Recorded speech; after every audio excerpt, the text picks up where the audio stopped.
So ito guys, kasama ko ngayon yung mga Summer Warriors natin. Tingnan nyo to, hinihingal maigi oh. Si si Mac Negra. O yan. So first day ngayon, kasali na ako dun sa isang group na tinatawag na S1 Endurance Class. So shoutout sa mentor natin. So marami kaming kasali dyan. Batch 2 na ako mga kalapatid. So ako eager pa rin ako matuto kasi siyempre gusto kong ma-improve yung lipad natin. Ayan. So sumali ako doon guys, may bayad yun hindi yun libre. Kaya hindi ko rin pwede basta i-share sa inyo yung ituturo sa akin. Kasi may respeto rin sa mentor natin So kung gusto niyo matuto rin, yun, sumali kayo doon sa S1 Endurance Class. So ito guys, ito yung first day natin. So tingnan natin yung magiging improvements natin So makikita nyo yung improvements kung meron man. Alam ko meron kasi marami nang nag-improve yung lipad nila. So ngayon, binabantayan ko sila ngayon. Kakatapos lang nilang rumonda. So open loop lang sila. At yun nga, ina-apply ko na yung first day na turo sa atin ng ating mentor. Si Mentor S1. So wala naman siyang pinangakong kaya niya tayong ipanalo. Ang goal lang niya is tayo ay matuto mag-observe. At yun nga, i-apply yung na-observe natin kung ano yung gagawin sa observation. Kung yan, na-observe yung ganito, anong gagawin. So yun lang guys, para at least matulungan tayo. Kailangan natin matuto guys. Non-stop learning yung pagkakalapate. Yung pagkapanalo is bonus na lang yan. So ang goal natin is mapalakas yung mga ibon natin. So nandito ako ngayon, kakatapos ko lang silang palabasin. Ayan, naglilipad-lipad naman sila. At yun nga, ang maximum na lipad nito kasi mga Summer Warriors nasa 30 minutes lang sila. So 20 to 30 minutes lumilipad yung mga yan sa umaga. Pero yun nga, hindi na sila nagre-ranging kasi medyo may mga edad na yan. Pero yun nga, i-apply natin yung endurance class. Tingnan natin yung magiging resulta. So may mga binigay na sa aking mga procedure. Gagawin na lang muna natin. I-apply muna natin sa mga ibon natin. So first day ngayon, ayan. So abangan nyo lang guys yung magiging improvement. So sana ma-improve natin talaga drastically. Kailangan natin mapalakas yung mga ibon natin para at least makasabay tayo sa mga idols natin. So shoutout S1 Endurance Class. Ayan, salamat sa Diyos sa pagtanggap mo sa Alarcolop. Kailangan ng Alarcolop yung suporta ng mga katulad nyong magtuturo ng mga diskarte. Ito si Mac Negra malaki potential nito, maganda bloodline nito, kailangan lang mapalakas natin. Good luck sa atin mga tropa, mamaya ulit. Let's go! So ito guys, nag-PM na sa akin yung may-ari. Hindi ko na siya kailangan i-text kasi napanood niya yung ating reels. Ayan. Nag-PM siya sa ating reels guys. So ayan, Brother Frankolov. O ayan, bababa ko na tong ibon mo para doon na natin siya hintayin, Ayan. So napakaswerte mo at sa Alarcolop bumaba yung ibon mo. Nilibre pa yung patuka at saka tubig. At saka overnight stay sa Alarcolop. Okay brother, good luck sa'yo. Let's go! Kunin mo na dito yan. So, ito na nga guys. May dumating tayo ng stock. Ayan, mga pigeon drinker. Fountain drinker. So, dalawang kulay yung available niya. Meron tayong available na kulay pula. At saka kulay gray. So, mas marami akong biniling kulay gray. Kasi mas maraming nag-o-order yan. Yung pula na medyo lagi naiiwan. Pero umorder pa rin ako. Just in case na swerte kayo sa kulay pula. Ayan, kasabay niyan dumating yung mga stock natin ito.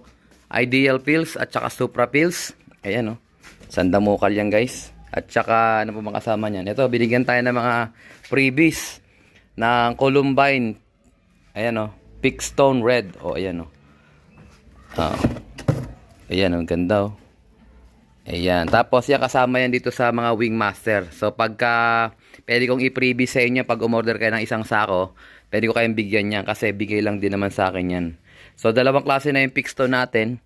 Ito meron ako ditong Victory. Ayan Peking Black. Ayan yun, Peking Black. 120 pesos. Parehas lang yan pag binili niya, 120 pesos.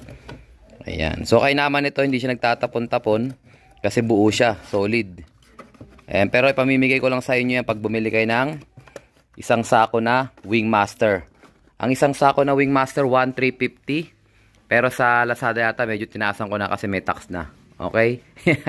So, medyo maninibago kayo sa mga presyo natin. Kasi nga, yun, wala tayong magagawa kasi kasama na tayo sa income tax. Ganyan, May percentage tax at saka may business tax. Grabe, ang daming tax. Pero, yan guys. Lilipas din yan. Sana may gawa ng paraan ng gobyerno natin yan, ano? Pero ganun talaga, magka-tax pa rin tayo. Ayan, no? So may parating din ako stock ng digestion, konti na lang digestion natin. Ang marami tayo yung Youngsters Treasure. Ito yung ginagamit ko ngayon sa Young Birds. So titingnan natin kung magiging magaganda yung mga tubo ng mga inakay natin. Gamit yan. Tsaka to, bagong dating pala to, yung ating Formula X ni Brother Geisha Abiari. So sa mga nakasubok na to nito guys, maraming magandang resulta to sa ating mga kalapate, pero pangkalahatan to guys, ano? Ayan, oh, makikita niyo yung mga hayop na yan. Manok, pusa, aso, rabbit, kalapate, at saka lovebird. So hindi lang pangkalapate yan. Ayan, siyempre yung ating Tolome, parating na yung stocks natin ng maliliit na ano, na variant, yung 250 ml, tsaka yung 1 liter na ubusan na rin. O yan, oh. Tapos ito, yung ating si Brad Kiko, ayan, yung maker ng KND Probiotics sa Kalam. Ayan, pagkursunadan nyo, ito yung pinakamura nating mabisa na probiotics sa Alarcolop. Okay? Add to cart na mga tropa. Sa mga gusto bumili ng vaccine, wala yung available sa ano sa Lazada, Shopee, wala po. PM lang kayo kung paano kayo magkakaroon yan. Via Lalamove. O kung malayo naman kayo, dapat meron kayong makausap na pwede magdala sa inyo. Okay? Kung may mga luluwas kayong kamag-anak, pwede nating padala sa inyo, sa mga kamag-anak nyo, tapos sila magdala sa inyo, tulad yung bakasyon ngayon, mahaba-habang bakasyon. Okay guys, add to cart na mga tropa. Let's go. So ito guys, tingnan natin kung malakas na sila kumain. Konti-konti lang muna pa, hindi mamili. Nangyayari kasi napipili nila yung ano, ayaw nilang kainin yung pellets. Yung pa nga importante yung pellets, nandun yung kompletong vitamina. Ayan o. Ito kakawalay ko lang kanina yung kabrad totoy. Ayan, konti-konti lang, paano sila mamili.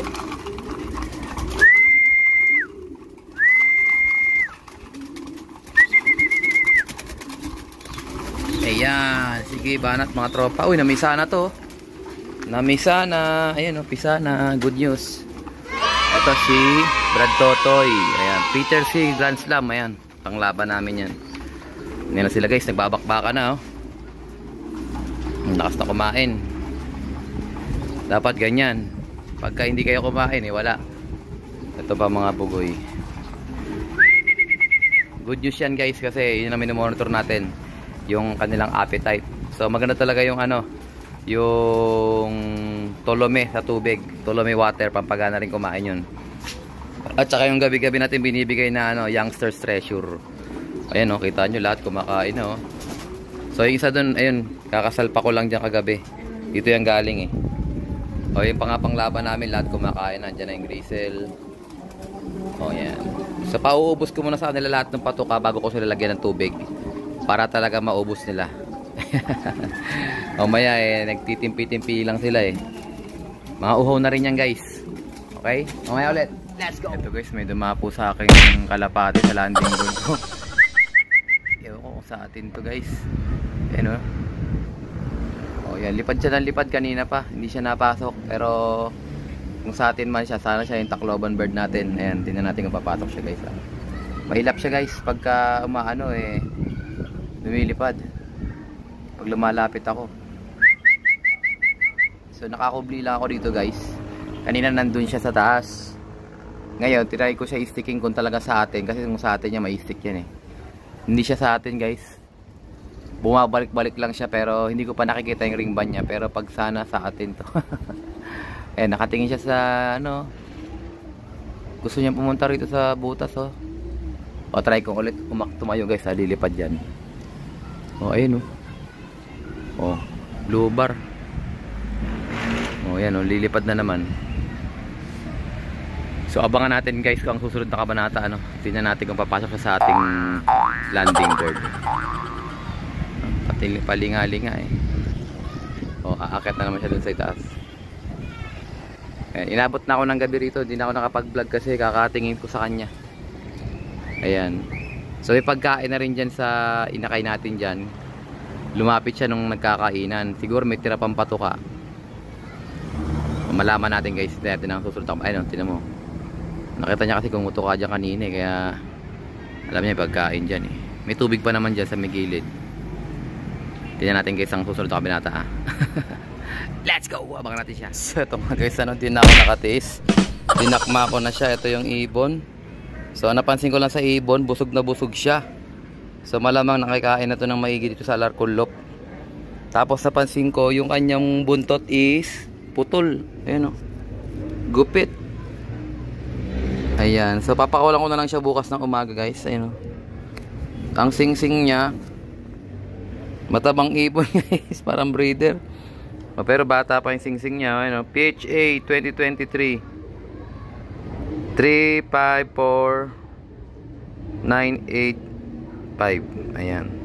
Commercial ring lang to guys. 354985. Ayan o. Single ring lang siya. Putol ang buntot. Baka sa inyo to. Pwede nyo kunin sa Alarcolop to guys. Ayan. Itatabi ko lang muna kasi pag pinakawalan ko rin ngayon baka kung saan pa siya mapadpad. Dito muna siya sa quarantine section ko. Ito yung ibon guys oh. Magandang ibon din siya, magandang katawan. Ayan, PHA banded. Oh, ganda oh. Oh, yan. Di ako makaporma sa'yo, kanina pa ako nag-iintay na pumasok ka, hindi ka pumasok. So nahuli ko na siya dun dito banda sa ano, ayan, dito sa banda sa, siguro dyan siya kinanginginain yung mga talsik, kinakain niya. Ayan, safe ka na sa Alarcolop kung kanino ka man. O, sisoli natin siya sa tunay na may-ari. Ano, pinost ko na yung ring niya. Sana makuha talaga ng totoong may-ari. Pero pag wala, ipapakawalan ng mga dito bukas ng umaga. Okay? So I think ito nga tatapusin ang ating video for today. At syempre, kung di ka pa nakasubscribe, isubscribe mo na yan. Like, share, call, kapatid. And as always, ingatan ako tayo ng Panginoon. Bye-bye you.